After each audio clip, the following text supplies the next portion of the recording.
ভয়ঙ্কর অবস্থায় বিদ্যুতের খুঁটিতে ঝুলন্ত অবস্থায় সিপাহীজলা মূল ফটকের সামনে আগরতলা উদয়পুর সড়কের পাশে বিশালাকার গাছ যে কোনো মুহূর্তেই ভেঙে গাড়ি থেকে পথচারীর উপর পড়ে বিশাল দুর্ঘটনা ঘটতে পারে এলাকায়।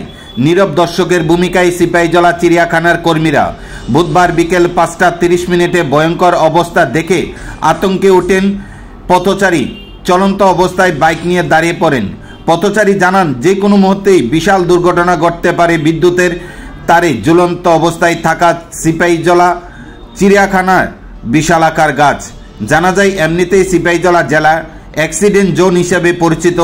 সিপাহীজলা নৌকাঘাট থেকে শুরু করে বিশালগড় বাইপাস চরকবন এলাকা ত্রিপুরা রাজ্যের দুর্ঘটনার মধ্যে সিপাহীজলা জেলা অন্যতম, আর তার মধ্যে সিপাহীজলা এলাকা দুর্ঘটনার স্থান হিসেবে পরিচিত। আগরতলা উদয়পুর সড়কে প্রতিনিয়ত কয়েক শতাধিক গাড়ি বিদ্যুতের তারে ঝুলন্ত অবস্থায় থাকা গাছের নিচ দিয়ে যাতায়াত করছে। চিড়িয়াখানা কর্মীরা দেখেও না দেখার ভান করছেন। যদি কোনো একটি বিশাল দুর্ঘটনা ঘটে যায় তাহলে জেলা প্রশাসন থেকে শুরু করে বন দপ্তরের কর্মীদের দৌড়ঝাঁপ কোনো অংশে কম হবে না, কিন্তু দুর্ঘটনার পূর্বে বিদ্যুতের তারে ঝুলন্ত অবস্থায় থাকা সেই গাছটি নামিয়ে নেওয়ার কোনো রকম উদ্যোগ দেখাচ্ছেন না কর্মীরা। সকলে দুর্ঘটনার অপেক্ষায় রয়েছে বলে মনে করছে পথচারীরা।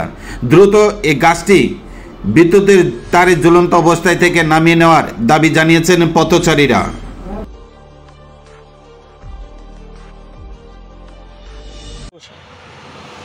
যে গাছটা দেখতেছেন আছে না, এই গাছটা তো 3-4টা তারের লোক আটকে রয়েছে। এই গাছটা মরা আছে, এটা যে কোনো সময় তার ছিঁড়ে হইলে অথবা এটা যে কোনো সময় রাস্তাতে পড়তে পারে। তো হয়তো আমরাও থাকতে পারি, হয়তো নাই তো আপনারাও থাকতে পারে।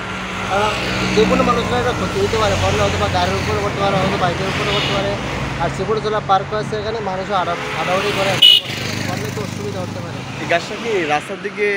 হ্যাঁ, গাছটা তো রাস্তার দিকে হালা আছে, এখন পড়লে রাস্তাতেই পড়বে মেন রোডে। এটা যে কোনো টাইমে যে কোনো টাইমে পড়তে পারে।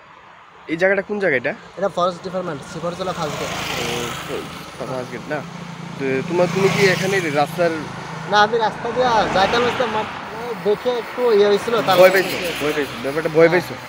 তারা আমার জায়গায় আপনারাও থাকতে পারেন, আপনারা না থাকলে অন্য কেউ থাকতে পারে। তোমার নাম কি? আমার নাম এমডি আব্দুল সালাম। বাড়ি কি এখানেই না? আমার বাড়ি সরেলাম পারিছে। কি চাও এটা? মনে করেন যে ফরেস্ট ডিপার্টমেন্ট আছে, তারা ফরেস্ট এরিয়াটা ফরেস্ট ডিপার্টমেন্টের কাজটা যদি একটু সাইডে মাইডে রাখা দেয়, তাহলে কোনো একটু সুবিধা হয় আর কি। কারণ মানুষের আপদ বিপদ একটু